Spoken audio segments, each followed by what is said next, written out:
Got the power. The views and opinions expressed are those of the host and guest and not necessarily those of TalkTameItRadio.com, the management, the staff, or 2hNeely World Network, LLC. Live call-in talk show. Dial 1-877-932-9766 and join the conversation here on TalkTameItRadio.com.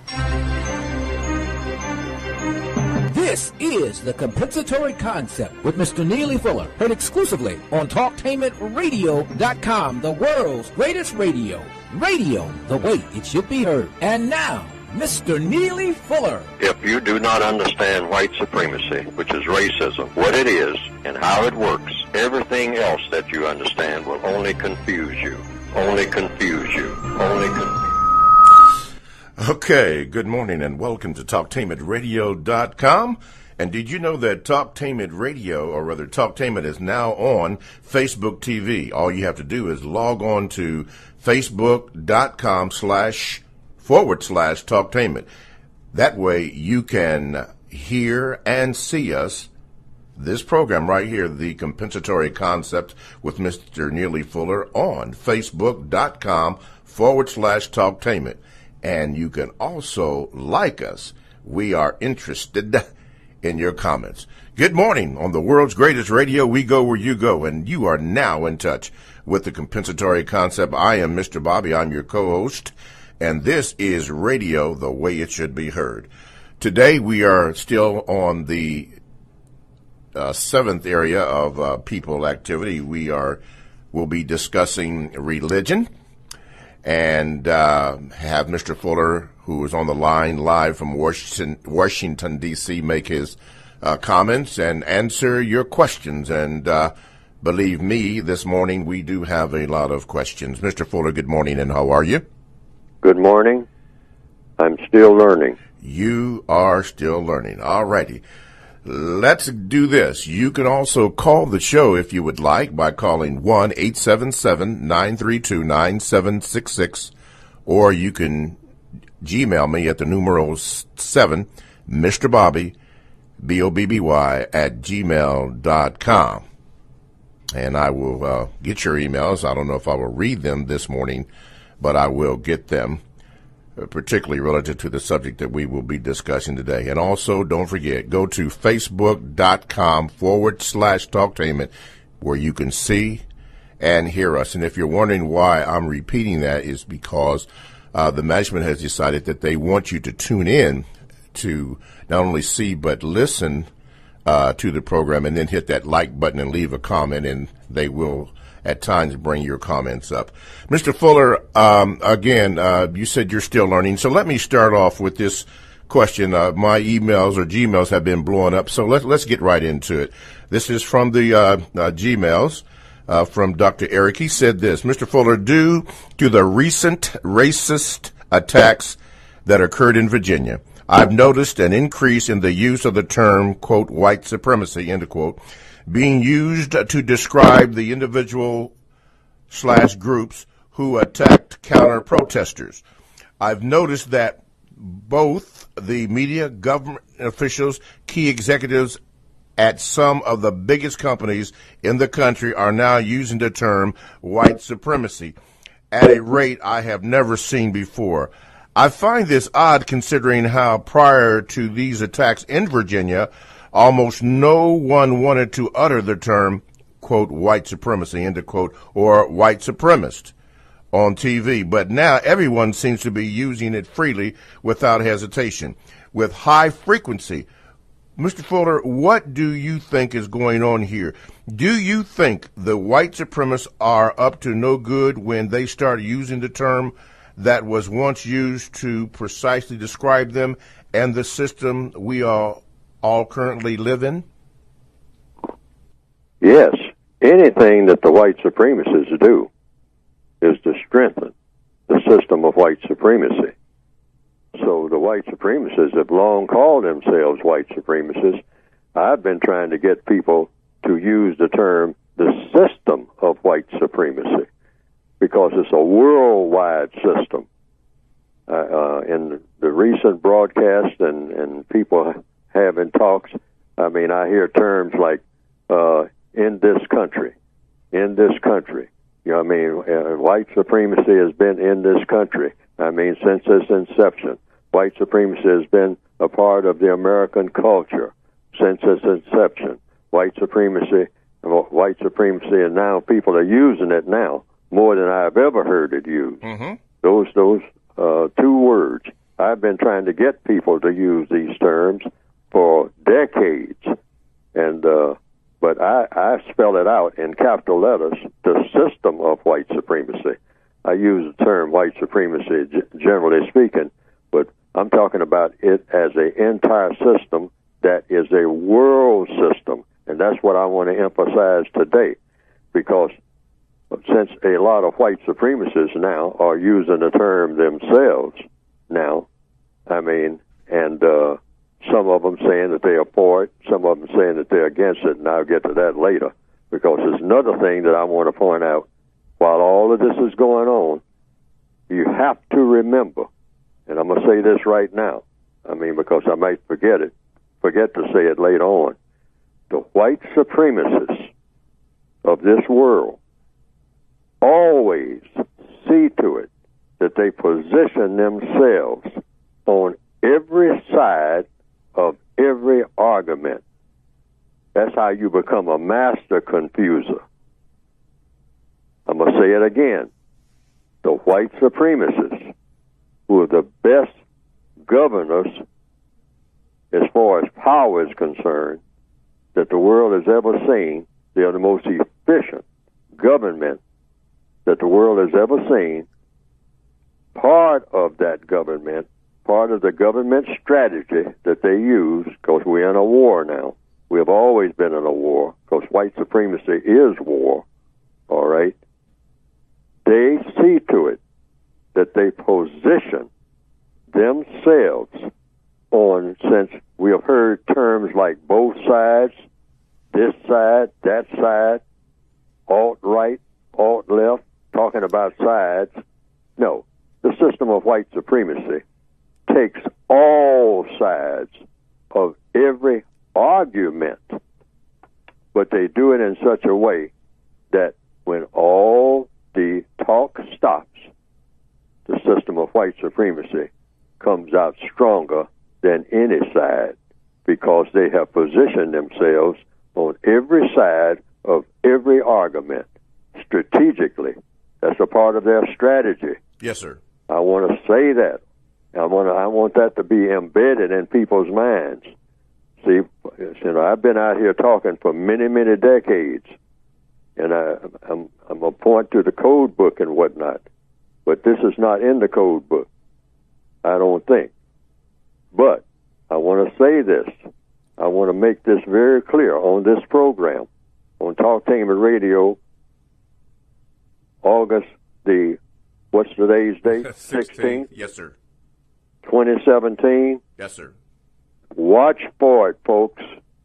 These white supremacists, who are the best strategists when it comes to dominating and misusing people that the world has ever seen, always position themselves on every side of every argument. And they, on the surface, look like they're going at each other. And sometimes they go at each other to the extent that they kill each other. Wow. All right? Yes, sir. They don't mind doing that, see, because they are a criminal organization. And just like any criminal organization, I mean, in history, they argue among themselves to the extent that they even fight each other on a wholesale basis in order to maintain the system. That's the whole objective. Keep the system going. Deliberate delusion. Say that again? Deliberate delusion. Yes. And they will go to the extent of actually slaughtering each other. Not just a few people here and there and a few people there. They will slaughter each other en masse. They don't care about that as long as the system remains intact. Like they did in 9/11. In any circumstance, circumstances. where the white supremacists are involved. Mm-hmm. I don't know whether they were involved in 9/11 or not, but I'm saying in any big event where non-white people are involved, the white supremacists have positioned themselves in every position that you can name. They are everywhere, all the time, simultaneously. You don't have to go somewhere trying to look for them here and look for them there. They are always everywhere. Well, then that would include 9/11, but that's okay. We'll move on from there. Yes, they are Okay. involved in anything that Okay. involves non-white people. Okay. If any non-white people were killed or harmed, and anywhere, and this is important. I keep saying it over and over again because sometimes repetition is important. Yes, sir. Those things run past people all the time. And I find myself having to repeat myself Yes, sir. many times over before someone, sometimes, and this has happened when I've gone on what you call the speaking circuit. Yeah. I will say something 5 times in a row. And then when it comes questions and answer time, someone in the audience will hold up their hand who is sitting right on the front seat, will say, I would like an answer to this question. And they will ask the same question that I have spent an hour talking about. Mm-hmm. All right? So, but I understand that. Yes, sir. Because sometimes I've been a member of an audience where a person was saying something over and over and over again, but my mind had actually drifted somewhere else. Okay. All right? All right. So I can see that it happens, Yes, but I sir. just want to point it out this morning. Okay. The white supremacists, remember this, folks, position themselves everywhere, not just on one side. Recently you've been hearing what? On television, you've been hearing people use the term this side, that side. And what's 2 words that you've been hearing over and over again? Both sides. Both sides. Both yes. sides. BOTHSIDES. Both sides. Well, the white supremacists, keep this in mind, position themselves All sides. in any argument on all sides of every argument so that they always come out with the power at the end of the argument. Okay. Don't forget that. Don't forget that. Okay. Let's move on here.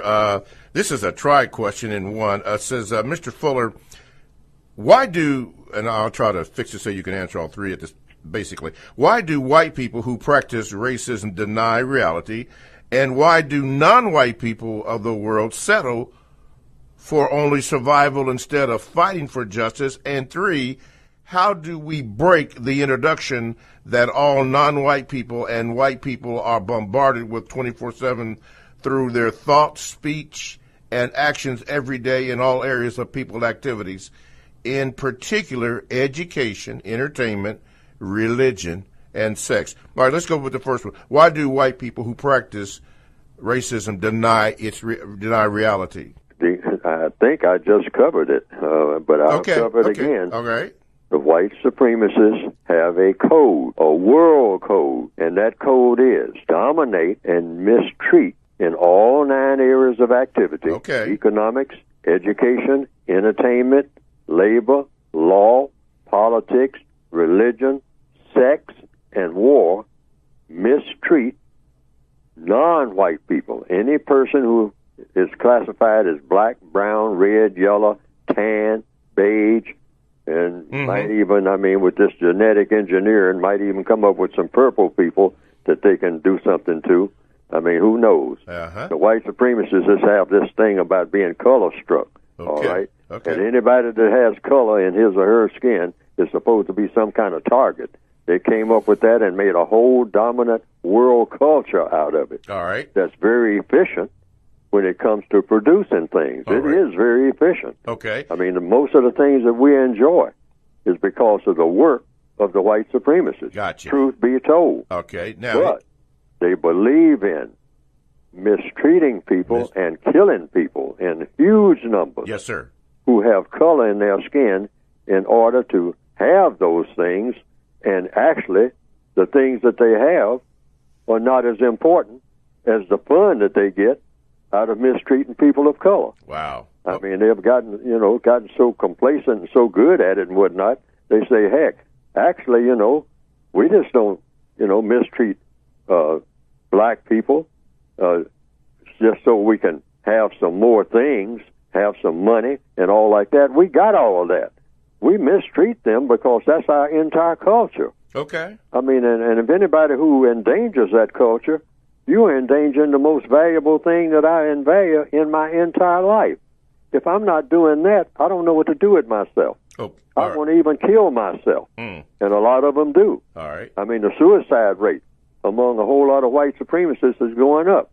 Why? Because they say it looks like we're losing the ability to not just have things. We got things. We don't care anything about these things we have. I mean, cars and television sets and all like that. I mean, that's convenient. We know how to do it. We know how to make them. I mean, that's no big deal. But we're going to lose the ability to mistreat people of color? Oh, my God. We can't do that. I mean, what am I going to do? I'll be bored. Okay. That's the white supremacist mentality. I am bored if I can't go out there and beat up on some black people. Okay. I mean, that gives me my that makes me feel like I'm somebody. All right. I mean, you're going to tell me that I got to be nobody? That I got to be nice to everybody and all like that? I just can't stand it. Oh, I don't even want to be in this world. Let me out of here. Okay, that's then the white supremacist mentality. Okay. Don't forget that. Then the second part is, why do the non-white people of this world settle for only survival instead of fighting for justice? Only do what now? Why do the non-white people of the world settle for only for survival instead of fighting for justice? Oh, because we have been trained, first of all, and I want to emphasize this too, not to study white supremacy at all until it is more or less just stomp us in the face or gun us down on some highway or something like that, and then for 5 or 10 minutes we all get excited and whatnot and hang some teddy bears on a fence and whatnot, and then we go back to doing what we do best, watching each other so that we can criticize each other and beat up on each other and kill each other. Truth be told, but we were trained to do that. Yes. Trained by whom? By the white supremacists, the usual suspects. All righty.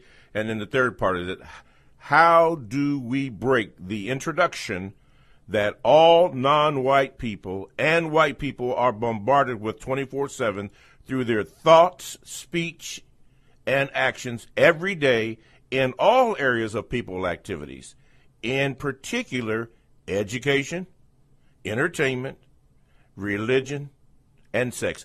How do we break that into the indoctrination of that? Counter-racist code. And here again, I'm going to say this because I haven't even mentioned the book. But before I went on the program this morning, I was thinking, Fuller, you got to keep talking about your code book. I mean, because everybody's going to be talking for the next few days until they wear themselves out about what's going on right now. And then everything will just all die down again if the white supremacists decide that it's going to die down again. All right, and just be, business as usual, and go back to this, a few shootings every now and then on some highway or something, and black people will jump up and scream and yell and hang some teddy bears on a fence and then go back to sleep until the next 2 weeks, the next thing happens, and then we'll get all flared up about that until we just finally decide, well, we're tired of doing that, let's just sing and dance and clap our hands, which is the pattern that we usually follow, which is why nothing ever gets done. So I'm saying we need a counter-racist code where we get serious about this ongoing war that's been going on much longer than anybody who is now breathing on this planet. All right, I don't know when white supremacists began, but we need to replace it with what? A system of justice. Now, what is justice? Guaranteeing that no person is mistreated and guaranteeing that the person that needs help the most gets the most constructive help. All righty. TalkTameRadio.com is a 24/7 no-charge worldwide broadcasting facility with hosts delivering on various topics such as news and lifestyle, sports, law, health, wellness, religion, and politics. Now, here are several that I would like to share with you. Let me get it in front of me. Do this. Oh, yeah. How about Blue Moon Saturday? We know who does that, don't we? Yeah, there he is in the background. All in the Family, and how about Wiggins World? Now, all these shows are exclusive to TalkTameRadio.com, and all you have to do is click on programs for the scheduled times. Talktainment Radio, that's radio the way it should be heard. This is Mr. Bobby, the co-host on the Compensatory Concept with Mr. Neely Fuller, who is live from Washington, D.C. on the line. We are speaking in the seventh area of people activity, which is religion. And if you have any comments or calls, you may do so by calling 1-877-932-9766, or you can Gmail me at the numeral 7, Mr. Bobby, BOBBY at gmail.com. And more importantly, you can do this. Go to facebook.com/talktainment, where you can see and you can also hear us. And I'm told that there is a like button right there. Hit us on the like button, and then you can leave a comment. Doesn't make any difference what it is. You can do that, and I'm told that they will bring some of those comments up to me, and I will give you a shout out. So go to facebook.com/talktainment. And we'll get you on there. Mr. Fuller, you said this, not verbatim, I'm going to say this, but you said that the problem in the world is the race problem, and that basically no problems can be solved until that problem is solved first? Absolutely. You can't solve any major problem in economics, in education, in entertainment. You know, a lot of black people are looking forward to being entertainers and all like that. And if there are some problems in the field of entertainment, you're going to have that problem if you are a person of color. I don't care what you set out to be. Mm-hmm. See, at one time, I thought that, like a lot of black people, even today, think, well, I don't have time to be bothered with that race stuff. I got too many other things to do. Well, it comes down to a very logical question. Other things like what? When you are born in a prison called the system of white supremacy. And so you're not going to deal with the prison that you're in? I mean, and start trying to think that you can act outside of a prison when you are born in the prison and never been out of the prison? And that you are going to do something outside of a prison when you are not outside of the prison? That doesn't make sense. It's not logical.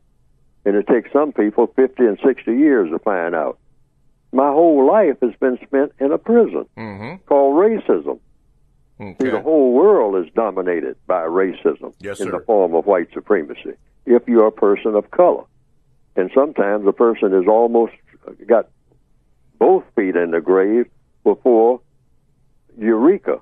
They suddenly realize that. Mm-hmm. After spending an entire existence wondering why they were having all the problems they were having, when it was right there in their face from the day that they were born. Right there. So your assignment, according to counter-racist logic, from the day that you were born to the day that you are finally in that grave, you are supposed to be, logically speaking, trying to replace that prison system with the system of justice. All right. System of racism with the system of justice. If you are not doing that, according to counter-racist science, you're not doing what you were put here for. Okay. Let's take a phone call. Line number 1. Is that what it? Okay, line number 1. You're on with Mr. Neely Fuller Jr. What is your question? Yes, thank you. Good morning. Peace and blessings as usual.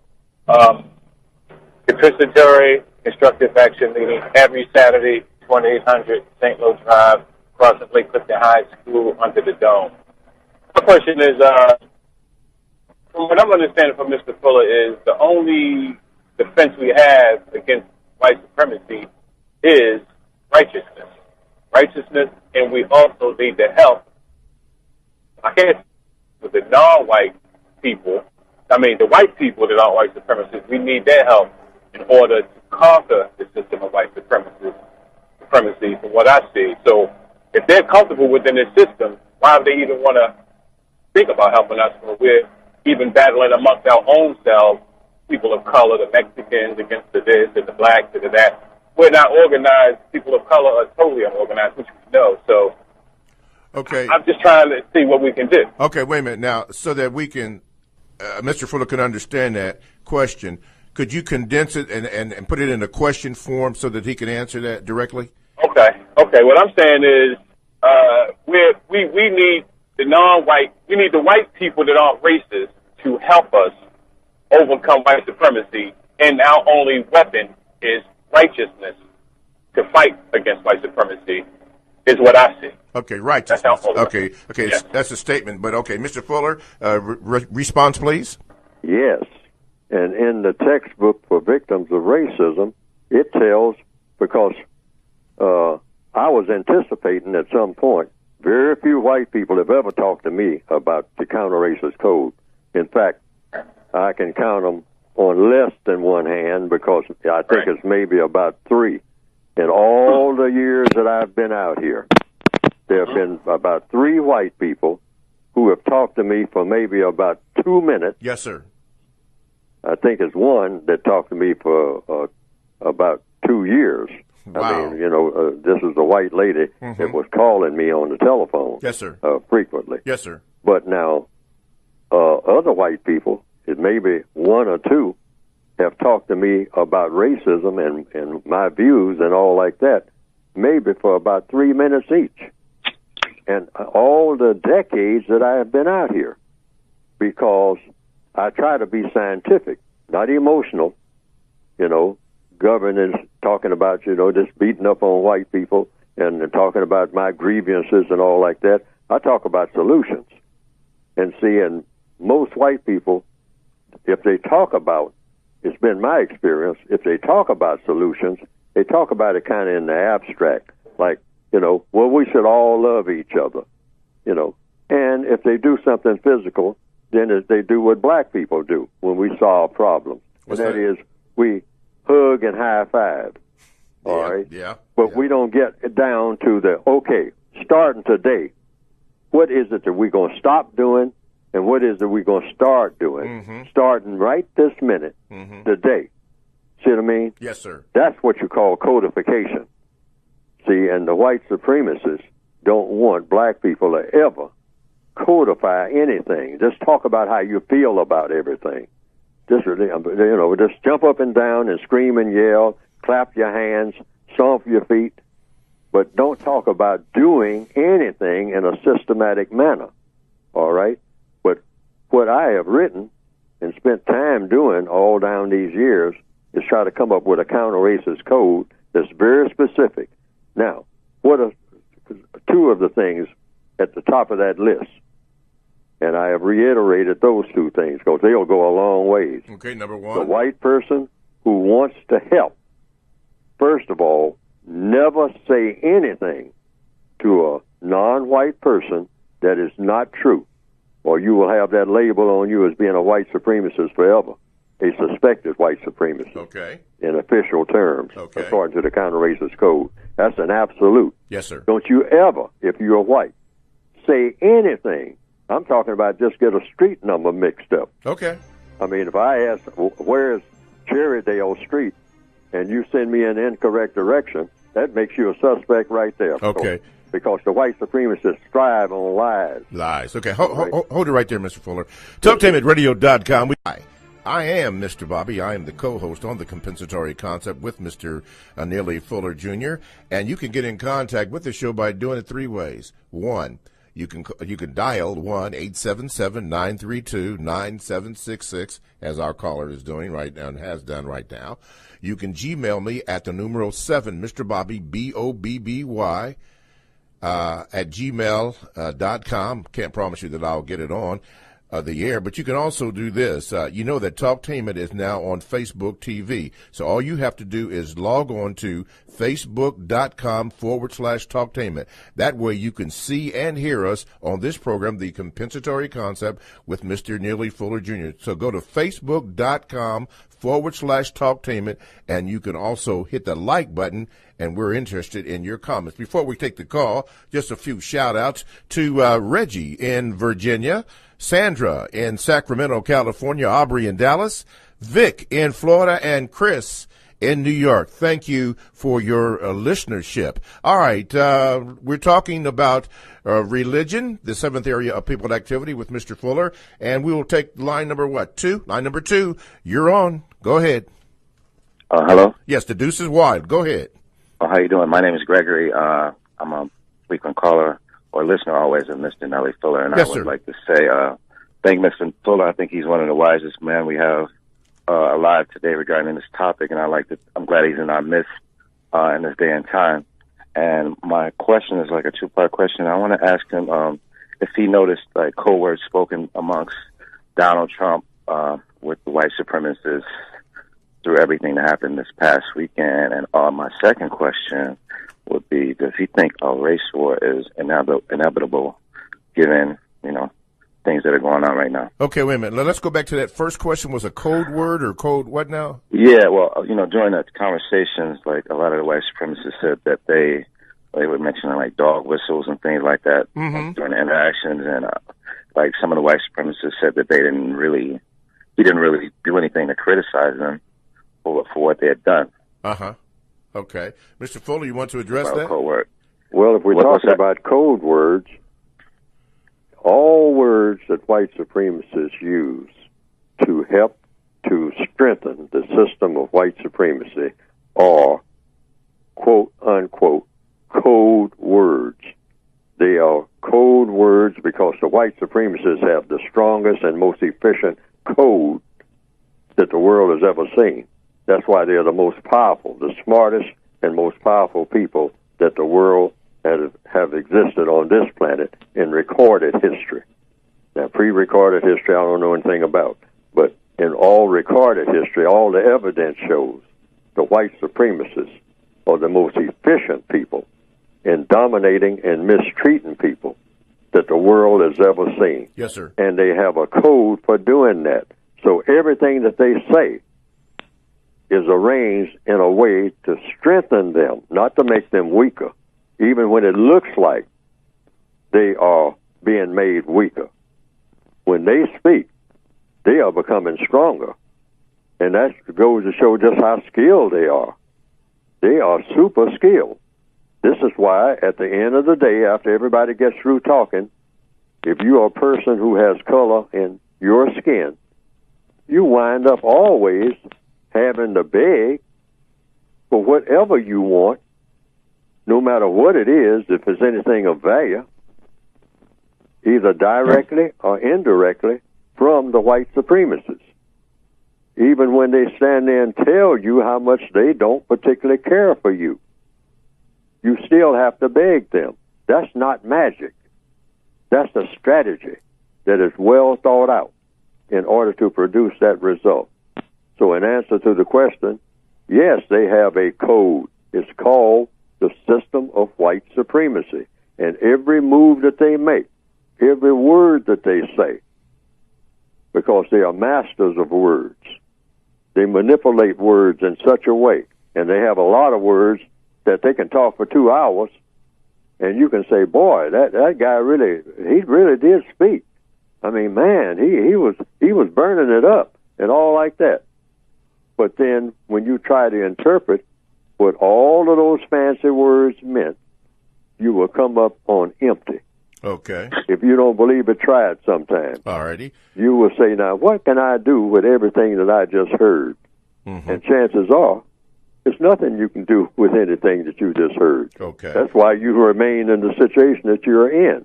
But it sounded great. All right. And not only that, the white supremacists are very skilled at teaching a lot of black people to do that. Alrighty. And black people will go out thinking that they are helping black people by using those same terms in the same way, when really they are making black people weaker and weaker who listen to it and buy into it. And then later on, when the black people discover that they became weaker, they blame it on the black person. But it's not the black person's fault, because they were using the same type of terminology that the white supremacists were using. Gotcha. That's why I say go to the compensatory code book through producejustice.com and learn some new ways to use words that I think, in my opinion, will be effective. Okay. And if you use them, In my opinion, too. you can see whether or not it works better. All right. What's your second question, sir?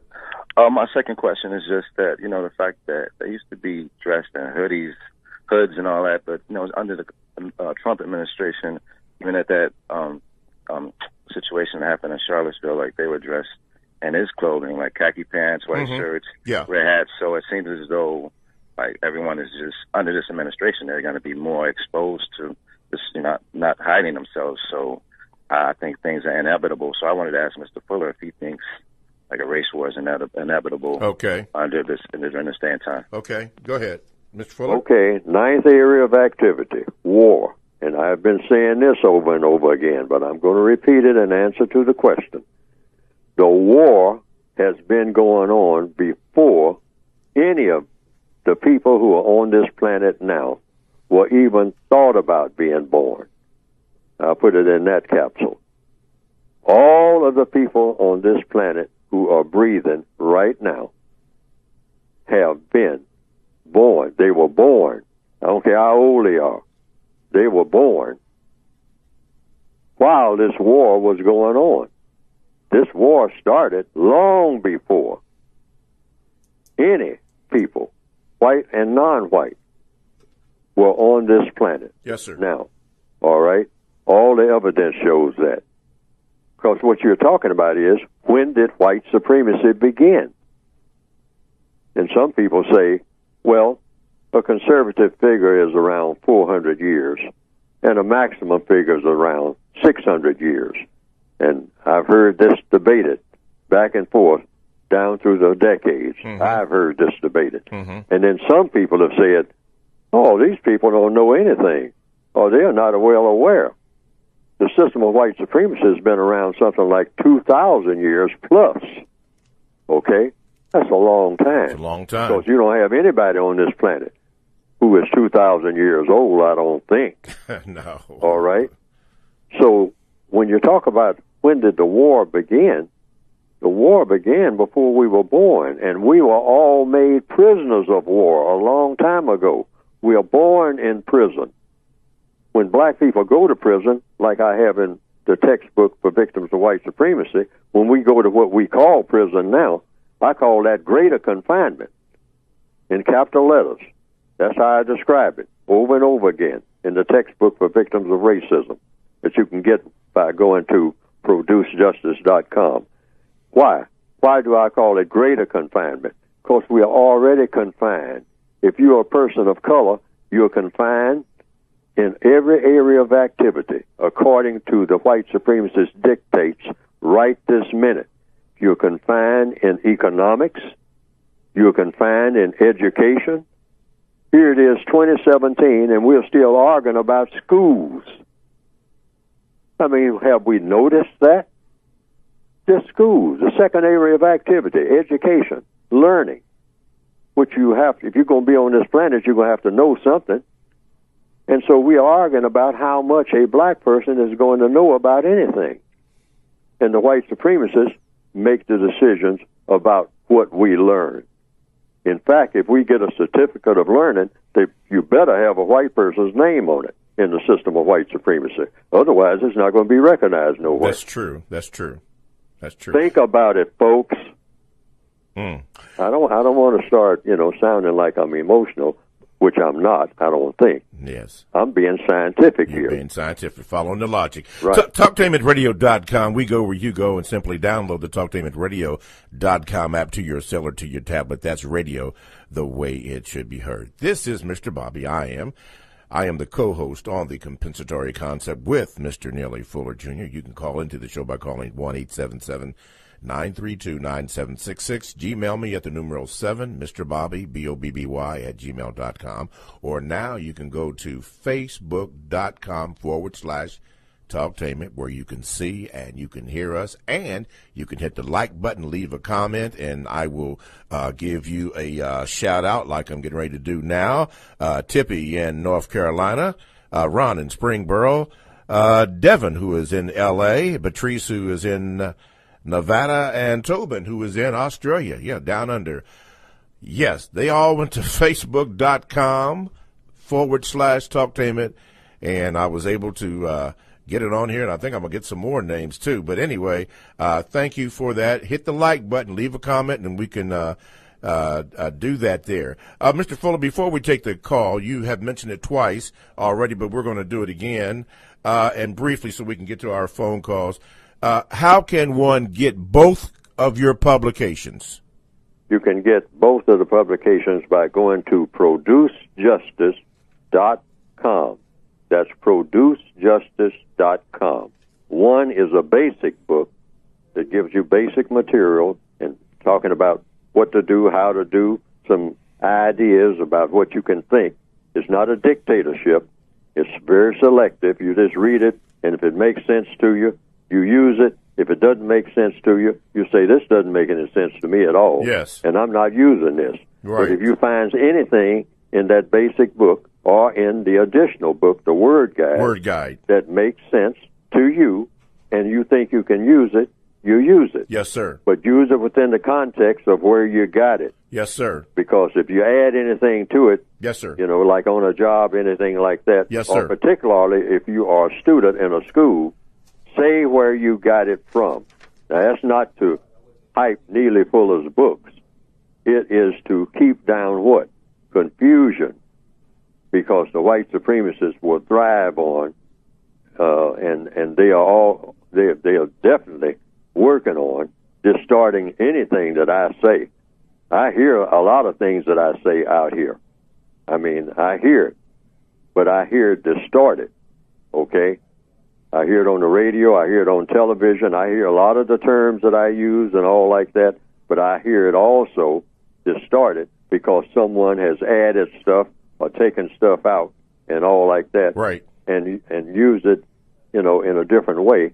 And directly, indirectly, this is to strengthen the system of white supremacy. It's not to make it weaker and replace it with the system of justice. Yes, sir. But get the book by going to producejustice.com. Producejustice.com. That's what we want. Producejustice.com. Okay, let's go to the phone lines. Line number 1, you're on with Mr. Neely Fuller Jr. Go ahead, please. Yes, I have a question for Mr. Fuller. Yes, sir. Yeah, my name is Delvon. I'm from Tampa, Florida. And my question is, I was talking with my wife about what the white supremacists are responsible for. And in the book, it states that we should blame them for most of the things that non-white people do. You know what page that was on? No, I'm okay, not sure. Okay, that's all right. I'm sorry. Go ahead. All right, that's all right. Go ahead. So my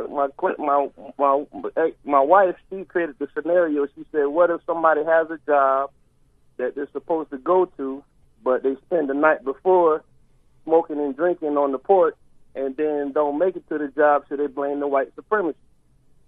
So, okay. And I said, well, you should blame the white supremacists for the majority of things that happen to non-white people. So I just want to hear Mr. Fuller's take on that. Okay, Mr. Fuller? You look at the whole world like a ship. Anything that sailors, the subordinates, do, on a ship, I've been told, all of the sailors on that ship are subordinate to the captain of the ship. Yes, sir. Okay, look at the entire planet as a ship, and the captains of that ship called planet Earth, when it comes to people of color, are not all white people, but those white people who practice white supremacy. They are the bosses of all of the non-white people on the planet. So, just like on a ship, if the sailors are getting drunk on the ship, you don't say anything to the sailors. You go straight to the captain's cabin and say, what's going on here, Captain? I mean, that is, if you're some type of investigator or something like that, I mean, you've been given that authority, and that's how you do it. Yes, that's sir. the hierarchy. I mean, if you go into a classroom and the students are just throwing erasers at each other and cursing each other out and, and just playing games and whatnot, Nobody's learning. I mean, and the superintendent of schools comes in and looks around, just automatically. Who's in charge?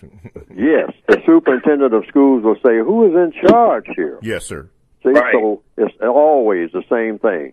You know, if you see non-white people anywhere on the planet doing anything that people shouldn't do, and you better believe non-white people are doing truckloads of things that they shouldn't do, all right, every minute of the day, okay, in the system of white supremacy. So should he blame the white man for his on the porch drinking? Absolutely. Okay. Because they are the only captain of the ship. Okay. You don't have two captains. Okay. You just got one. That's what white supremacy means, supreme. So you're always going to the white people, those white people who practice white supremacy, and you know, the white supremacists say, well, look how those people are acting and all like that. Wait a minute, sir. Wait a minute, ma'am. These people were raised by you. They drink your whiskey. Yeah. They don't know anything about whiskey. I see what they you're saying. take your drugs. They go to your school. I see what you're saying. You educate them. And so if you see these people out here acting the way that they're acting, now, the white supremacists will sometimes say, well, that's really not my fault. You can't blame me. I do the best that I can. But these people are inferior. Now, that brings to one thing that I want to say this morning. Okay. Because I've said it. I very seldom say it. Go ahead, say it. But I have put it in the form of a question. Either the white supremacists are to blame for the problems of black people on this planet, or, listen carefully now, or black people are inferior to white people, or both. Take your choice. I'm going to say that again. Either the white supremacists are to blame for the problems of black people, or black people are inferior to white people, or both. Take your choice. You got three selections there. I just repeated them twice. Okay? Now, a lot of black people kind of rolled their eyes at the ceiling when I've gone to seminars and made that statement. They rolling their eyes now. Oh, yeah, right. But that's the truth. So you always go for the truth, and you don't care where, you know, who gets hurt. So you got to always start with the truth. If the truth hurts, so be it. Okay, follow the logic of that Follow statement. the logic. But now here's what. Okay. Why would Fuller even introduce something like that in a counter-racist code? That's in the book. That is a question. Yeah, I was thinking that. Yes. Why would you do that? First of all, you always go for the truth. Okay. Now, suppose it turns out that black people are really inferior to white people. Suppose that after everybody examines everything, go over everything with a fine-tooth comb, and somebody decides, well, hey, the white supremacists are right. Black people are just inferior. They just ain't got it. I don't care how hard you try. Whatever you do with them. I mean, they're just inferior. They can't do nothing that makes sense. Okay, wait a minute. The logic says that we have to follow the statement to ask this question: is that true or is that not true? Is that correct? Yes. I mean, is it true? It's either true or false. We're either inferior or we're not. So the logic says there has to be an investigation about that statement. There has to be an investigation. Okay. All right. Okay. Now, at this point in history, a lot of people say they have investigated it. I mean, you know, without emotion or anything like that. Okay, that's and out. They have come to the conclusion, a lot of people, both mostly white, have come to the conclusion that it's true. Based on what? People are inferior. All right? Well, they base it on, hey, what do they do?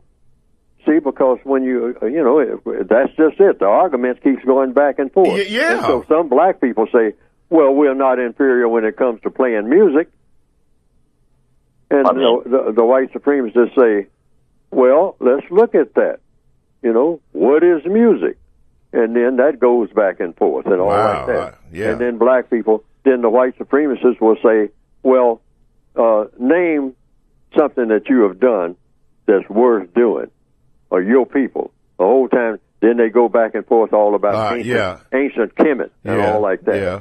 It goes back and forth. Yeah. But then the white supremacists usually pull their big card out by simply saying, well, why is it that you people worldwide, with your babies in your arms, always have to come to me with your problems, but I never have to come to you? All right? And that's a legitimate question. You're hitting pretty hard, Mr. Fuller. Why is it that you people will get in lines talking about you need jobs and all like that? I never come to you asking for anything. I just come to you and tell you what you better do. All right? Wow. Now, who's inferior? All right? Now, so I have thought about all of this before I coined that statement that I made. Yeah, what you got to say about that one? So I'm going to get back to what I started this particular part of the conversation with. Okay. Black people, white people, the white supremacists are either they are to blame for all of the problems of black people, or black people are inferior to white people, or both. All right? Now, I coined that statement because I want to go to the truth and then go from there. Once I get the truth, then I want to go from there. And so when I came up with that, I say, okay, suppose it's one or the other or both. I said, and none of these will be satisfactory to a black person, all right, including me. Okay? Suppose I am inferior. I don't want to be inferior, all right, but suppose I am. And then I can look at it the other way. Suppose I'm not inferior, but these white supremacists are to blame for me being in the condition I'm in, all right? Suppose that's true, okay? Or suppose both of them are true, that the white supremacists are to blame for the condition I'm in, and I'm also inferior, okay? Now, it comes down to one question now. Okay. What's the solution? And the solution is replace the system of white supremacy with justice. See what I mean? Yes, sir. So that's why I went through all of that to say bottom line is still the same. Bottom line. You replace the system of white supremacy with justice. That's even, what am I really saying? Listen carefully now. Even if black people are inferior, the solution to that problem is not to beat up on these inferior people, but to replace the system of white supremacy with the system of justice, and then define what the word justice means. Okay. Wow. TalkTimeRadio.com, the world's greatest radio the way it should be heard. Thanks for listening to the first hour. If you're online, hang on, stay tuned for the second hour of the Compensatory Concept with Mr. Neely Fuller Jr. Thanks for listening.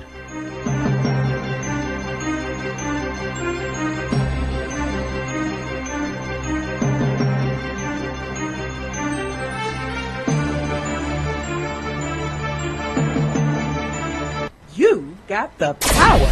The world's greatest radio. TalkTainmentRadio.com. Talktainment Radio, worldwide sound. Talktainmentradio.com. We give you a reason to come. The world's greatest radio. We give you a reason to stay. Radio, the way it should be heard. You got the power. The views and opinions expressed are those of the host and guest and not necessarily those of TalkTainmentRadio.com, the management, the staff, or K&E World Network, LLC. Live call-in talk show. Dial 1-877-932-9766 and join the conversation here on TalkTimeRadio.com. This is the Compensatory Concept with Mr. Neely Fuller, heard exclusively on TalkTainmentRadio.com, the world's greatest radio. Radio, the way it should be heard. And now, Mr. Neely Fuller. If you do not understand white supremacy, which is racism, what it is and how it works, everything else that you understand will only confuse you. Only confuse you. Only confuse. Alrighty, welcome to the second opening of the broadcast of the compensatory concept with Mr. Neely Fuller Jr. on TalkTainmentRadio.com. We go where you go. And you know what? We are the world's greatest radio. You now are in touch with the compensatory concept. I am Mr. Bobby, the co-host, and this is the radio the way it should be heard. Now, let me get this out the way first here. You can get in contact with this show, as the callers are doing right now, so hang on. I will get to you by calling 1-877-932-9766. You can Gmail me at the numeral 7, Mr. Bobby, BOBBY at gmail.com, or you can simply go, since Talktainment is now on Facebook TV, all you have to do is log on to facebook.com/Talktainment, where you can see and you can hear us, and this program in particular, the compensatory concept with Mr. Neely Fuller Jr.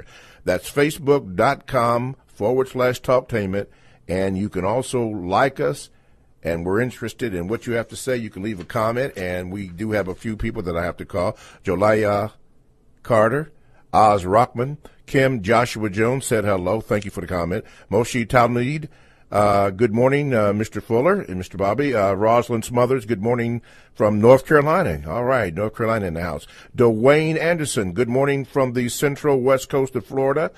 Sean Punch, Mr. Fuller, keep on doing a good job. I'm still learning. Zulu Jeff just said you. Okay, we got it. Phil Johnson says hello. And let me say this. Ed, the extermination man called, and I do have a message for him. So if he calls for you, let me know so I can give him the information that the person gave to me. I'd really appreciate that. Okay, we are discussing religion here, the seventh area of people activity. If you missed the first hour, go back and get that. You know, replay it. Some very dynamic comments by Mr. Fuller, statements. You should do that. And speaking of statements, we're going to take a phone call now. Line 1. Okay, line 1. It's all you. Go ahead.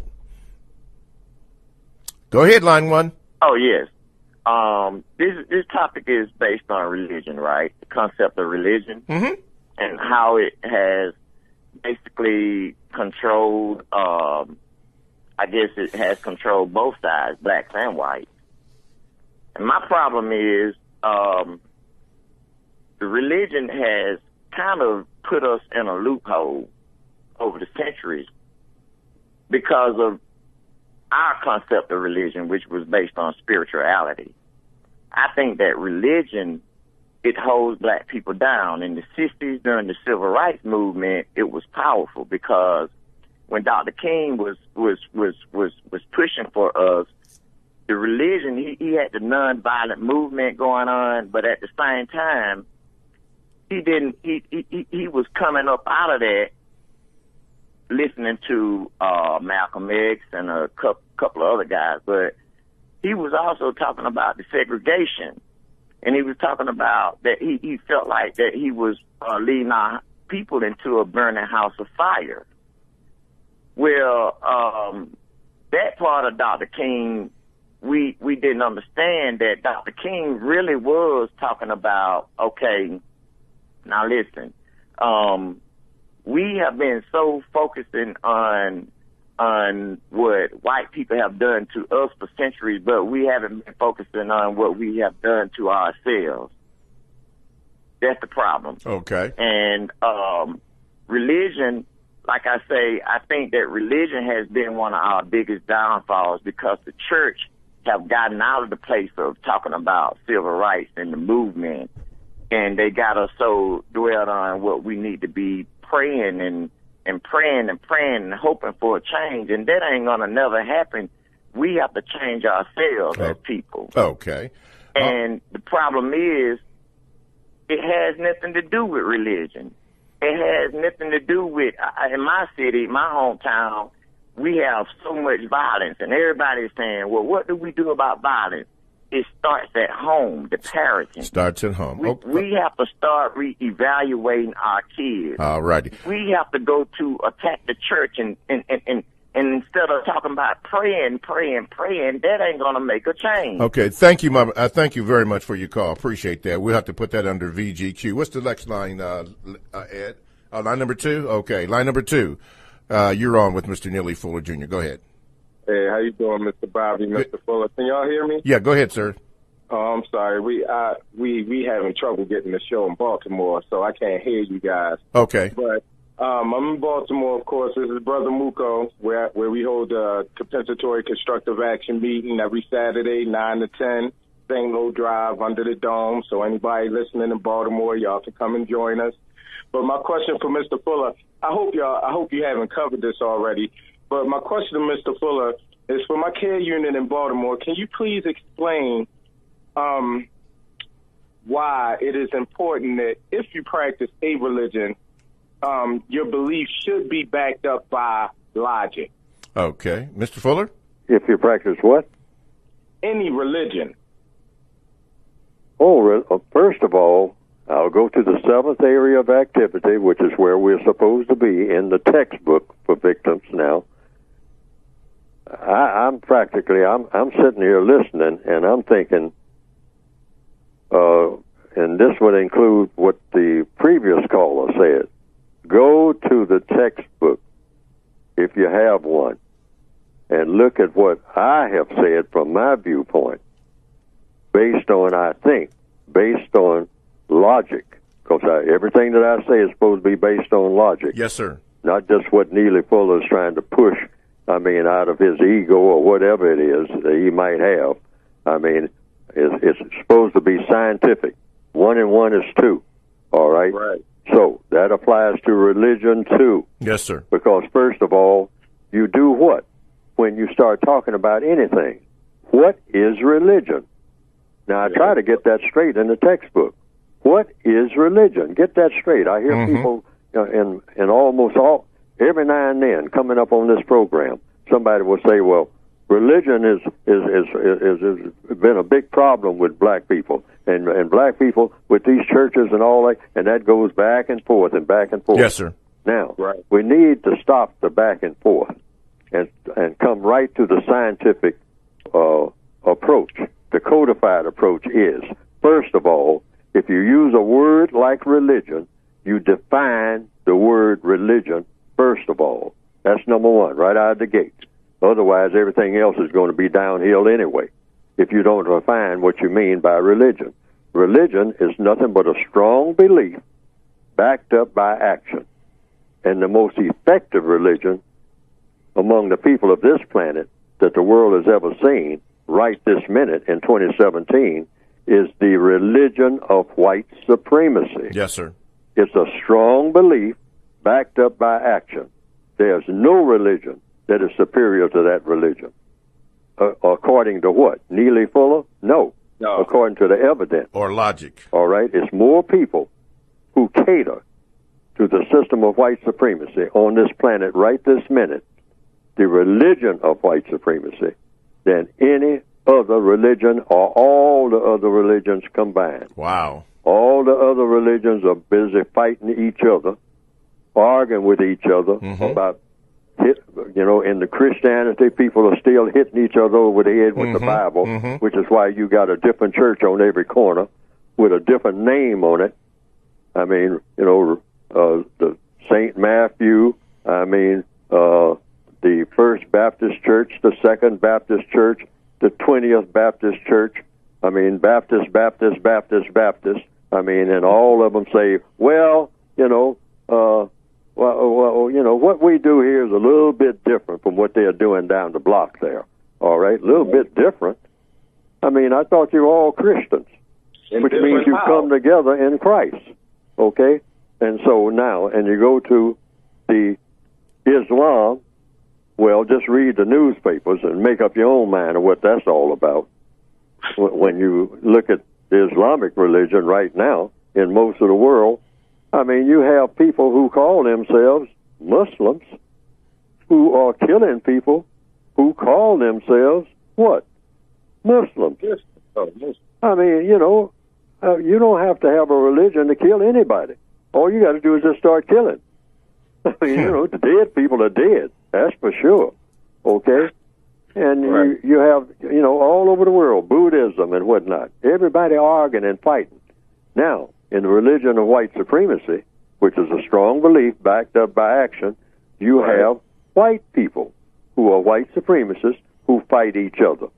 But they don't fight each other to the extent that the religion is still not the strongest religion among the people of this planet. And now, what do I mean by it's the strongest religion? Because if you look, there are a lot of black people who call themselves Christians or Muslims or black Hebrews, et cetera, et cetera, et cetera. But what do you notice? When the white supremacists come around with their white supremacist religion, which is the religion of white supremacy, it's not Christianity, it's not Judaism, it's not Hinduism, it's not Islam. The religion of white supremacy is white supremacy. Now, but the white supremacists will call themselves anything, all right? Because that's a part of their deception. That's a part of their strength. Yes. Remember what I said at the beginning of this program. The white supremacists take all sides of every argument. You did say that. They always wind up in the position of power. That was beginning. Power over whom? Over everybody who has color in his or her skin. Right. And that's not because Neely Fuller said so. Just look around at this entire planet. That's another thing. Just don't start talking about Charlottesville or Raleigh, North Carolina or Ferguson, Missouri. When you talk about white supremacy, you're talking about a world system in all 9 areas of activity, and it's a world religion. So if you're going to talk about religion, you start off saying, getting the words straight. Yes. Don't start breaking it down into Christianity and Islam and all like that. No. Go straight to the religion that everybody caters to. Yes. That's the religion of white supremacy. Yeah. Mr. And put it in those terms. Say, hey, I'm not knocking anybody's religion. I'm not pushing anybody's religion up or down or sideways or anything. I'm talking about the strongest religion that the world has ever seen, ladies and gentlemen. I'm talking about the religion of white supremacy and their practitioners. Yes. It's funny because we were having meetings this week, and of course, Charlottesville is in the news, but there's been a lot of towns. Many of them haven't been mentioned, but Rosewood down in Florida was mentioned. But one of the things that was brought up was that a lot of people don't know about the Black Wall Street, the killing of people in I think it was 1921. Now, I've never been in Tulsa, Oklahoma, but some people act like that this incident in Charlotte was basically white. I mean, not the first time. No, this killing of mistreatment of black people has been going on for a long time. And they were wondering, Mr. Fuller, and I did tell them that you're from Oklahoma, but I don't know if you weren't born then, but you know anything about that? I mean, and this particular pattern? People didn't talk about it when I was young. I was 60 miles away from where all that was happening. And, of course, I wasn't born at the time that it was happening. I was born in 1929. That was in 1921. Yeah, 1921. But people in the town where I was, 60 miles away, they simply didn't talk about it at all, except just 1 or 2 people, all right? And a few people at the time that it happened got in cars, and, just about 5 or 6 cars, I understood, and took guns over there to try to help out the black people in Tulsa. Wow. Okay? Because it was, but that was just another one of the small incidents. Small. When you look at, yes. See, when you talk about white supremacy, you're talking about all of the millions of black people who drowned in the Middle Passage or were thrown overboard and whatnot on account of they didn't, have enough space for them or whatnot, or ran out of food and they died and all like that. All type of horrible things happened. I mean, ships going back and forth, back and forth, back and forth. Yes. Over what?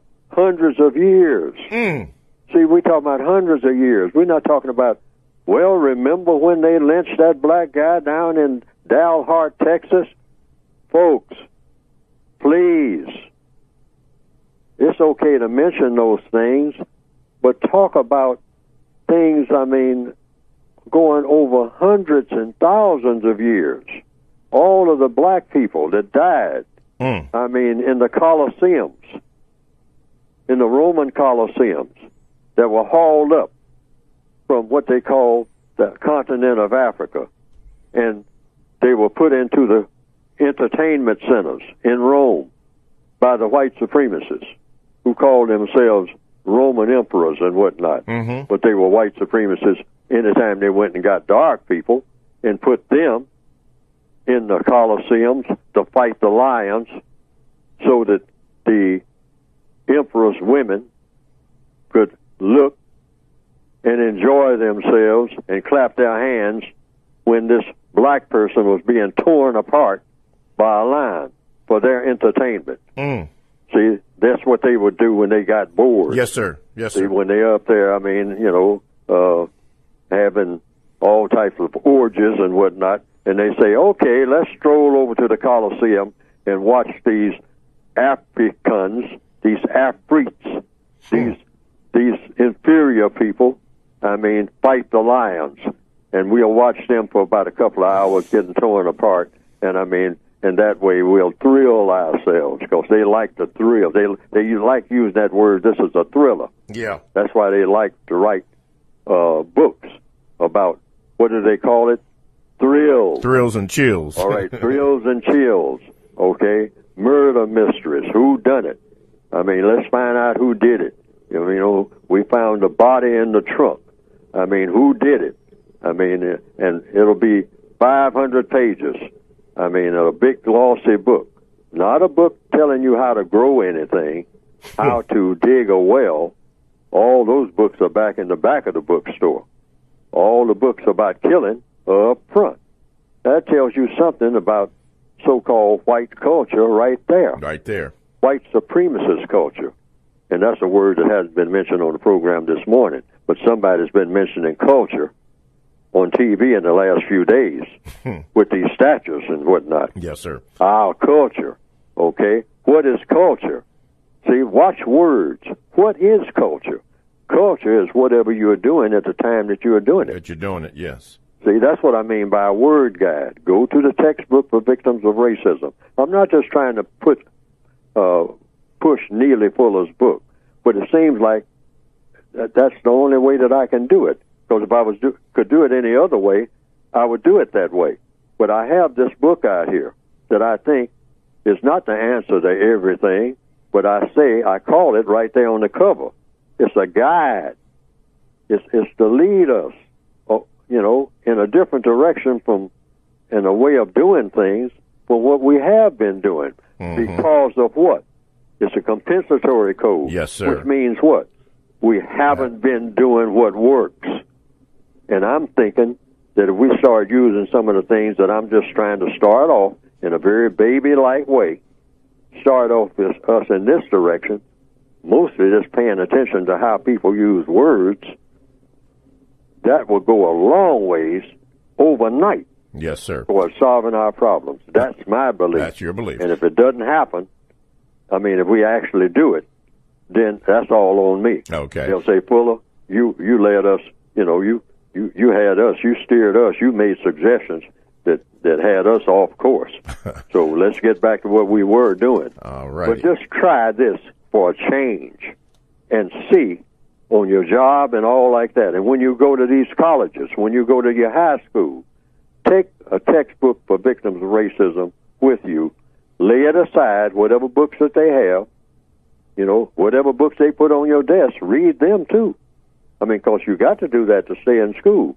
But lay aside, right there on the side of your desk, have the textbook for victims of white supremacy right alongside, and refer to it every now and then. Okay. And then start asking the professor questions. Asking questions. And now I think we'll start making some traction. There you go. Big time, all over the world. And you can get that by going to Produce Justice. Go to ProduceJustice.com. All right, TalkTainmentRadio.com is a 24/7, no-charge worldwide broadcasting facility with hosts delivering on various topics such as news, lifestyle, sports, law, health, wellness, religion, and, of course, politics. And here are a couple or several I'd like to share with you.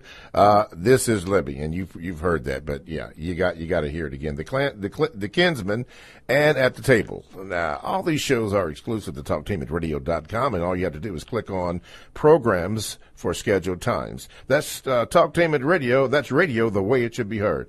I'm Mr. Bobby, the co-host on The Compensatory Concept with Mr. Neely Fuller Jr., and our topic is religion. We haven't even got to the pages of that today because the calls have been coming in and the comments have been great. But anyway, you can listen to us by going to, by calling 1-877-932-9766. Gmail me at the numeral 7, Mr. Bobby, BOBBY, at gmail.com, or you can go to Facebook.com/Talktainment. That's Facebook.com/Talktainment. And there you can see us and you can hear us. And also there's a like button. You can push that. You can hit a comment. We accept all comments. And if you do that, we will read your name out, like the names I'm going to read right now. Pat in the Upper Peninsula of Michigan, Dennis in State College, Pennsylvania. Gilbert in Memphis, Paul in New Orleans, Louisiana, Cindy in Crestview, and Lucille down there in southern Alabama. Okay, thank you for your loyal listenership, and we'll go on from there.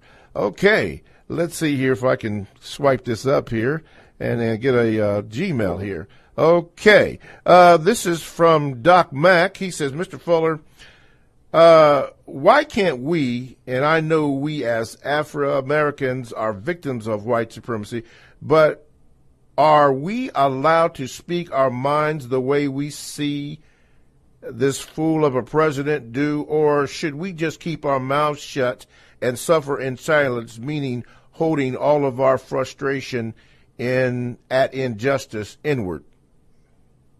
There is a procedure for solving all problems.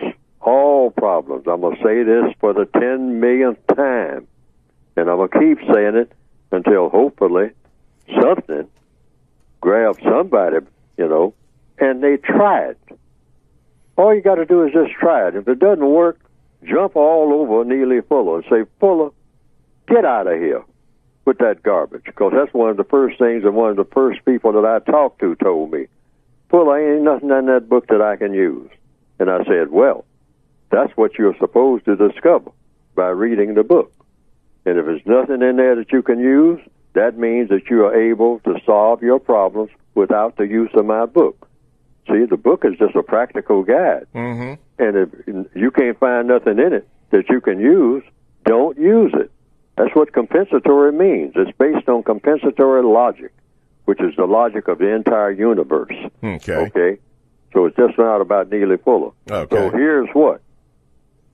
What you do is don't remain silent. Don't remain silent. So if you're not going to be silent, what are you going to be? You're going to say something. So what are you going to say? Say something in a scientific manner. Follow the logic. And how do you do this? By doing what? If you've been listening to this program here on Talktainment Radio, or if you have read some parts of the textbook for victims of white supremacy, how do you solve problems? Racism is a problem. It's just another one of the problems. It's the biggest problem on earth among people, in my opinion. How do you solve it? Just like you solve any other problem. Ask questions. Ask questions. Okay. All problems, without exception, all down to the history of the entire universe, have been solved through the process of questions and answers. Okay. So rather than get frustrated and start running around in a circle screaming and yelling like we usually do, just calmly, regardless of what the person is saying, whether it's Neely Fuller or whether it's President Donald Trump or whether it's Julius Caesar, whomever it is, whether it's the devil, if he'll talk to you, ask questions. Mm-hmm. Ask questions about what? about the details of everything that the person who is speaking is saying. Okay. And that includes Neely Fuller, President Donald Trump, or anybody else. Right. Ask questions and don't help with the answers, and don't jump into the person's conversation or response when you're answering. Okay. Or when they try to answer. Okay. I saw that happen this morning and yesterday on television. Yes, you did. Yes, I did. Yeah. I mean, I saw this on television, and that was President Donald Trump was making statements, and people were asking him questions about the statements that he was making, and he started telling people, let me answer your question. And people were breaking into his answer. Now, I don't know who these people were, but the code says don't ever do that. When you ask a question, after you put that question mark behind that question, that's what that question mark is for. Yes. In fact, that's the universal symbol in the code, a question mark. Okay. That's a universal symbol. Okay. Okay? Once you ask that question, go silent. Go silent. And wait for the answer.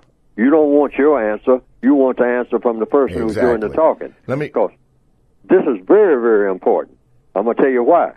Once that person answers the question, regardless of what the answer is, the only thing you do then is have your next question ready. If you have a question. Okay. All right?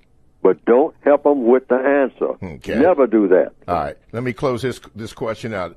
He says, if your book is still valid now, that these white supremacists have come out with vengeance, can we continue to just ask them questions, or is it time to pick up arms and prepare for war? You are engaging in maximum counter-war verbally. I'm talking about, everything is thought, speech, and action. Yeah, yes. And speech is a form of action. You're engaging in the best form of speech action. Speech, which is action. The best form that you can possibly engage in when you ask one strategic question after another. And don't help with the answer, because it will always lead you right where you need to go. This is how truth is revealed. Questions and answers.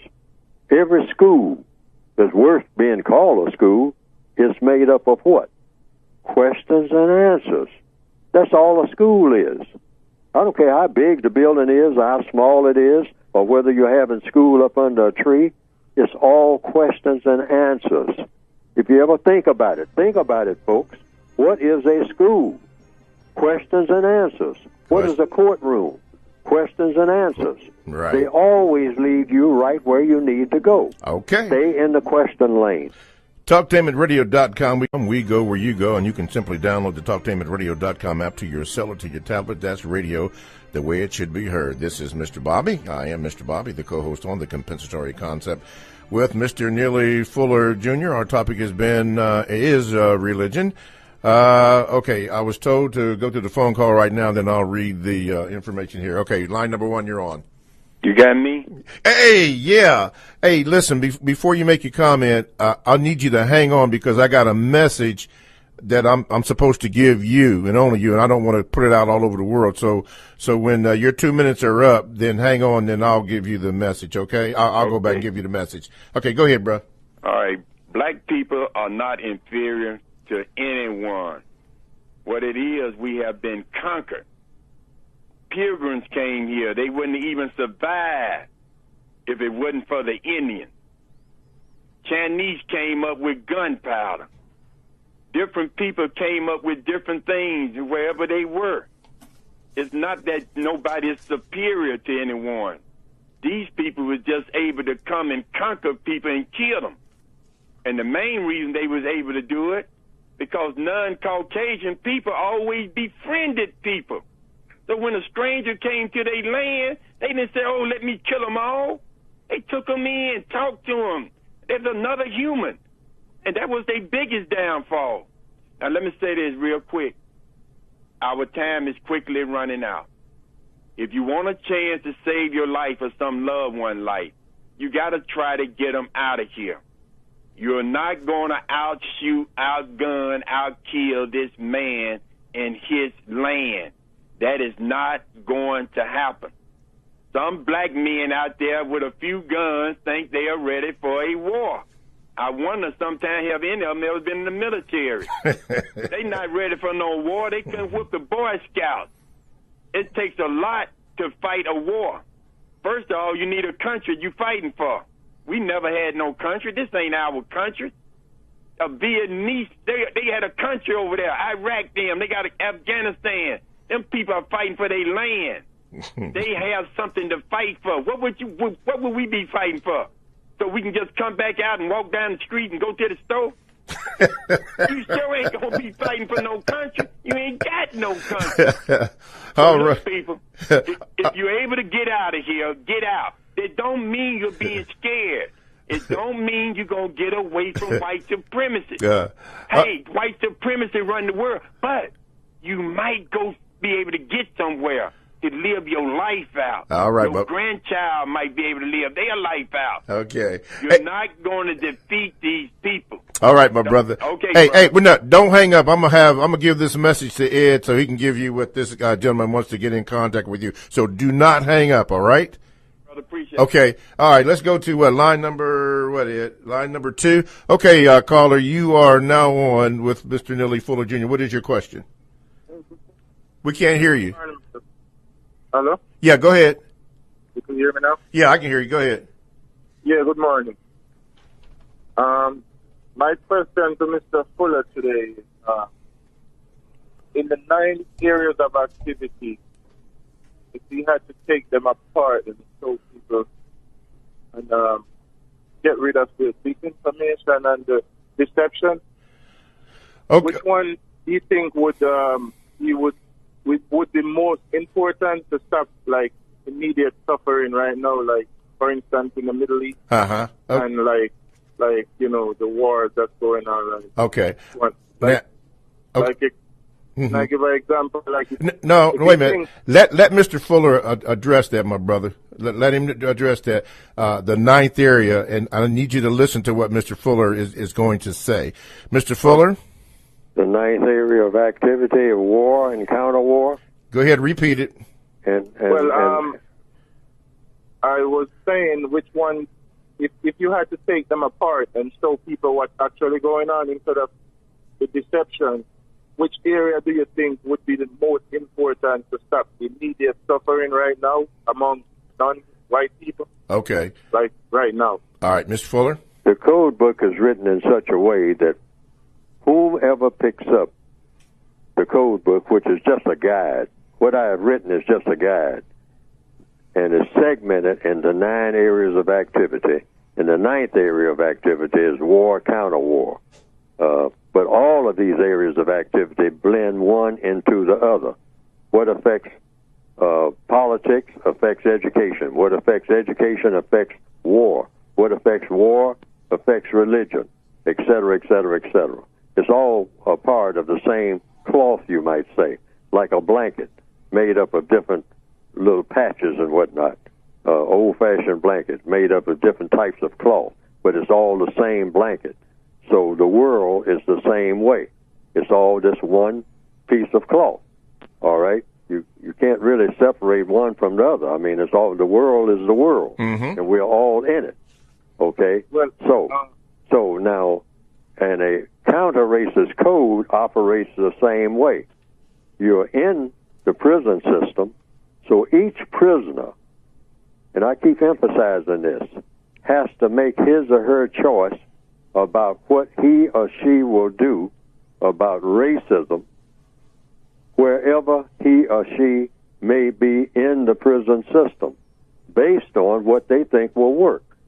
And all of the book that I have written, the part that I have written of what I call a code, which is not a complete code, there's no such thing as a complete code until all problems are solved. But the contribution, if you want to call it that I have made is just a sort of a guide about what some of the things a person can choose to do, but they have to choose to do it depending on whether or not they think it will work.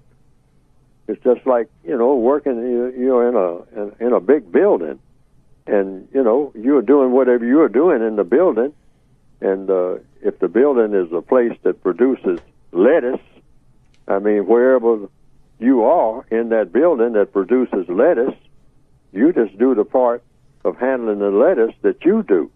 And if you come up on a way of doing it that's different from the ways that everybody else is doing it, you just do that because you say, well, we have to have the lettuce at a certain temperature in this part of the building that's different from the lettuce and the temperature in the other part of the building. Yes. On account of the air conditioning is different and all like that. So you just do that. So everything is addressed to the individual person. See, that's one thing that we don't understand. It always comes down to individuals. Why? Because the concept is this, and the white supremacists understand this concept. You solve the problems of each individual person by having a code of thought, speech, and action for that individual person that fits his or her circumstances. Then you solve the problem of all individual persons. That's why each individual white supremacist can go anywhere alone, because they are not alone, because they are taking what with them? Not all the other white supremacists in the world. They're alone. Yes. But that's all they need, because they got one other thing with them, and that's what? A white code. A white code. And what is a white code? Things that you do, things that you don't do. All righty. Things that you say, things that you don't say.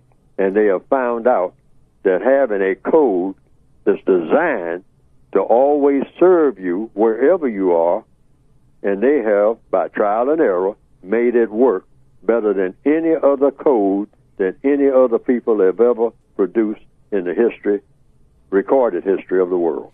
TalkTameAtRadio.com. We go where you go. You can download the TalkTameAtRadio.com app to your cell or to your tablets. That's radio the way it should be heard. This is Mr. Bobby. I'm the co-host on the compensatory concept with Mr. Neely Fuller Jr., and we've been discussing religion in the system of racism, white supremacy. Mr. Fuller has addressed it going on. This is the second hour. If you'd like to get in contact with the show, you can do so by calling 1-877-932-9766, or you can Gmail me at the numeral 7, Mr. Bobby, BOBBY, at gmail.com, or you can do this. You can go to facebook.com/talktainment. That's facebook.com/talktainment. And there you can see, and you can also hear us. There's a like button there. Hit that, and then there's a comment button. You can also leave your comments, which we will appreciate. And we give you shout-outs like I'm getting ready to do now. Keith in Texas, thank you for listening. Kim in Houston, Tyreek in New York, Anthony in South Africa, thank you. Mitro in French Guiana, and Mr. Washington in Yellow Springs, Ohio. Thank you for your listenership. Let's go here. This is from a lady in Michigan with a two-part question. Mr. Fuller, what is your advice when a black person does low-standard work and it affects the office? Should he or she be reported to the boss who is white, or should he or she be overlooked so that he or she doesn't lose their job, which will affect his livelihood and be detrimental to him or her as a black person or a black man? I've tried giving him, in particular, hints about his work ethic, but the level of his work seems to be getting worse. I don't want to be a snitch, but it's been frustrating. I recall a story that you told about a jalopy who was hard-working, committed, reliable, dependable. It seems to me that some black people no longer think that they should be a jalopy, making it where we are to go to, or like Dr. King stated, burn the midnight oil. We have become so comfortable and complacent, in my opinion, no longer think we should continue to work hard and produce quality work so we don't jeopardize what we have already. Your response, Mr. Fuller? My response is, tell the person the truth. Tell the person the situation that we're in. We're in a prison. We are prisoners of war. So you tell your fellow prisoners the truth. You go to them. If you're working in the laundry, you're working in the machine shop, in the prison, you're working in the prison yard, cleaning up the prison yard, whatever you're doing, and someone is over there not doing their part of the work that they are assigned to do. You didn't assign them to do it. The white supremacists assigned them to do it. So you do this like in Shawshank Redemption. Red, he turned to Andy the Frame and told when they were tarring that roof, and he said, Andy, you walking over there toward the guards, getting ready to have a conversation, get back here on this mop, fella. I mean, we're supposed to be tarring this roof. Because, why? Because if you go over there and start some kind of argument with them, you're going to get in trouble. Don't do that, because that's going to be the result. Everything in codification is about cause and effect. So just talk to the person about the truth of the situation, and just tell the person. Now, whomever the name of the person is, very politely. I mean, you're not making a threat. You're explaining something about the situation in this prison. You say, look, if you keep doing what you're doing over there in your cell, the warden is going to become aware of it.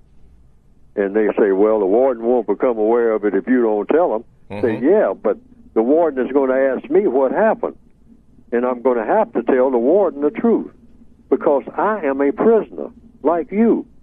I don't want to go into solitary confinement.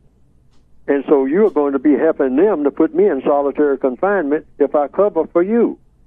And that's not correct. So if you just do your part of the work, I do my part of the work, yes, maybe eventually the both of us can figure out where we can both do less work. But what you're doing now is putting us both in jeopardy. Yes. Okay. And they say, well, you're going to snitch on me? Say, no, I am just telling you that you are hurting yourself, by hurting me and the rest of the workers, because you're bringing attention now to everything that's not being done that the warden is going to be aware is not going to be done. Okay. That's the way it works. That's the way it works. We are all in a prison, and we'll all suffer for what you're doing. Now, do you want to make all of us suffer? Because you'll wind up suffering anyway, because the work ain't getting done. It's not getting done. I mean, and then let them, answer them. See, once you ask the question, put everything in the form of a question. Is that what you want to happen? Leroy or Mr. Jones or whatever your or Miss name Green is. or whatever the person's name is. Yeah. Say, do you want to jeopardize everybody that you're working with so that we all lose our jobs? Because they say that we're all incompetent on account of you not doing the part that you're supposed to be doing, and there's no way that you can get around not doing it, all right, because they're going to know that you didn't do it. They're going to know, okay? Right. But they are going to jeopardize all of us by saying you didn't tell us about him not doing what he's supposed to do. See what I mean? Yes, sir. So do you want to harm all of us? Is this what you're trying to do? And just let him answer the question. Okay. Let me get this in the second part. She says, my second question is, the white supremacists seem to be letting this co-worker behave this way. I'm confused, Mr. Fuller, with why that is being allowed as well. Can you answer that? Thank you. Because the white supremacists, if that is a white supremacist, if it's a white supremacist, that is a part of that golden white supremacist strategy. See, they will deliberately put a black person among you, knowing full well what's going to happen. That he will put everybody in that machine shop or wherever it is, that office, in jeopardy. So he can fire all of you by saying none of you are no good on account of that one person, that one link in the chain that they planted there. Now, he or she may not be aware that she was planted there, but the white supremacists knew what would happen. They are very scientific. And they'll say, you're covering for him. Now, we can't have you covering for somebody who's not, contributing to the firm. and making the firm weaker. So maybe it's not just feasible for us to get rid of that one person. As of next Tuesday, all of you can come in here and get your pay slips, all 7 of you, you know, and we'll just get a completely new 7 people, which is what they intended to do in the first place. They planned that 2 years ago, but you didn't know it. But you didn't know. Yes, sir. This happens all the time. I'm telling you. See, I mean, you're talking about strategy. Yep. They didn't get where they got. Yep. As being the most powerful people on earth without having long-range strategy. You got that right. They have a strategy worked out before you even get the job. Yes, sir. About how they're going to see to it that you don't have the job before you retire. Have mercy. Mr. Fuller, at this particular juncture, we need to discuss your book. Go ahead, please. Oh, go to producejustice.com. I got to emphasize this. I mean, somebody called me, I mean, you know, on my line, I mean, a couple of people down through the years, a few people, quite a few people, really, say, Fuller, did you just be one of these other old Negroes, came up with a way to make some money selling a book and all like that? Say, you always say everybody should be straight up and whatnot. Just give me a straight answer and all that. I said, I didn't even start out to write a book, and that's true. I mean, I started out trying to tell people to write a book, giving them the information, and that is true. A lot of people know that. I came to them with just some scraps of paper and whatnot, with stuff written on for an idea for a book. I said, what we need is a one book that every black person can pick up and say, this will be my basic guide. And, you know, I might use other guides and all like that, but this will be the basic I'll come back to in handling systems dealing with, or handling incidents dealing with, this system of white supremacy. That's how I started out. I mean, you know, and Dr. Francis Wilson and all like that, they know that's how I started out. Yes, sir. I had a whole bunch of papers, just scraps of paper, I mean, written on the back of paper bags and all this whole kind of stuff in a suitcase. I walked around with that suitcase. It got so thick, the suitcase got so full and whatnot, I had to put a belt around it to keep it closed. Yes, sir. All right? But I was trying to get somebody, write some of this stuff down, please, some of y'all, about how to handle stuff on a day-to-day basis. We keep going to meetings and pointing fingers in the air and accusing people of doing this and accusing of that. I say, nothing ever gets done. I say, what people need is something they can use right this minute on their job, if they're on the job, right this minute, to keep them getting fired, all right? What to say when they go to that next meeting. They want to know specifically what to do and what not to do. Can you all write something like that? And everybody just kind of looked at me blank. So that's when I started writing the book in earnest and say, I got to put this in a book as best I can. I'll slap something together. It's not the best written book in the world. Ain't nowhere near that. I'd love to have written a book at the 5th grade level, because that's the best way to write, because then people understand what you're saying much better. Yeah. You know? Yeah. But you can get the book by going to producejustice.com. It's a basic guide. And I say, well, hey, I know I got to sell this book to get it out there, because I don't have money. It takes money to get the book out there. And I got to do it all myself, which I did.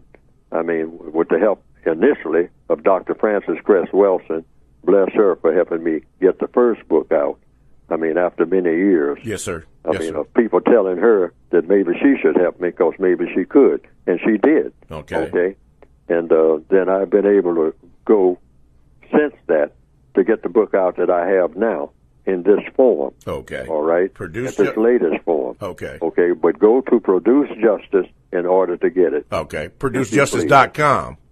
.com. Yeah. ProduceJustice.com. Okay. All right. All right. Now let me get this question. This will probably be the last one. This is from Trey. He says, "My name is Trey. My question for Mr. Fuller pertains to an observation I've recently made about racism and white supremacy. It seems to me that in the age of Donald Trump, Steve Bannon, and the ultra-right nationals, white nationals, we are seeing a war within the system of racism, white supremacy. This looks like a war of approach of how to most effectively maintain the system of racism, white supremacy. This war is between the conservative white nationalists, the Trumps, the Bannons, etc., and the progressive white supremacists, all of the liberal organizations that pretend to be for blacks.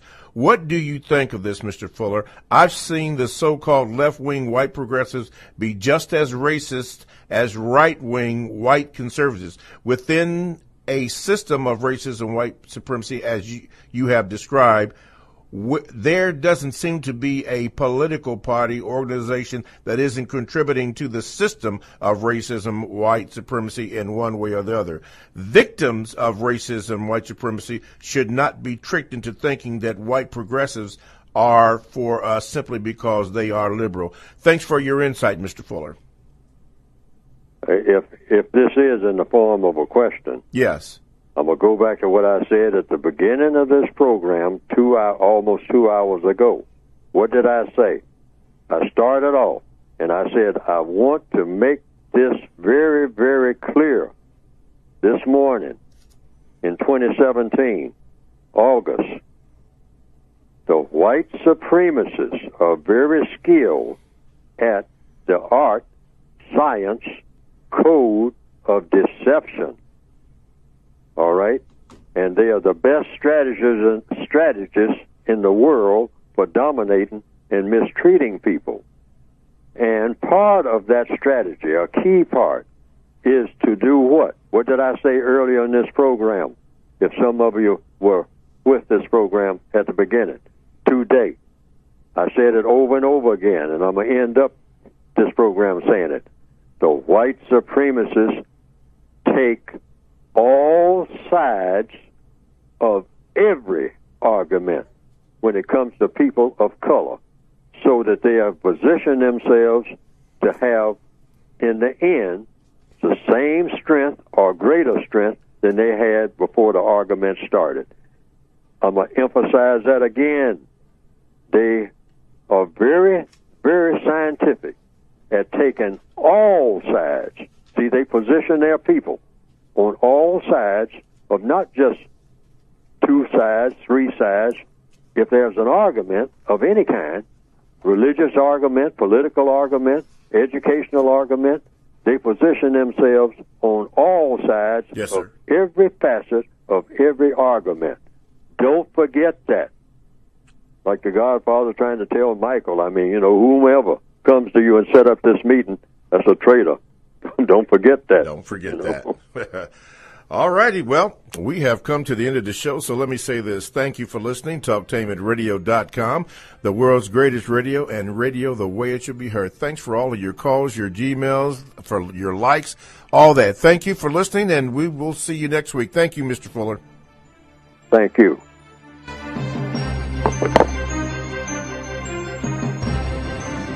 Thanks for listening to The Compensatory Concept with Mr. Neely Fuller, heard exclusively on TalkTainmentRadio.com, the world's greatest radio. The most important question in all racial matters is why. One should always ask it. Radio, the way it should be heard. You got the power. The world's greatest radio. TalkTainmentRadio.com.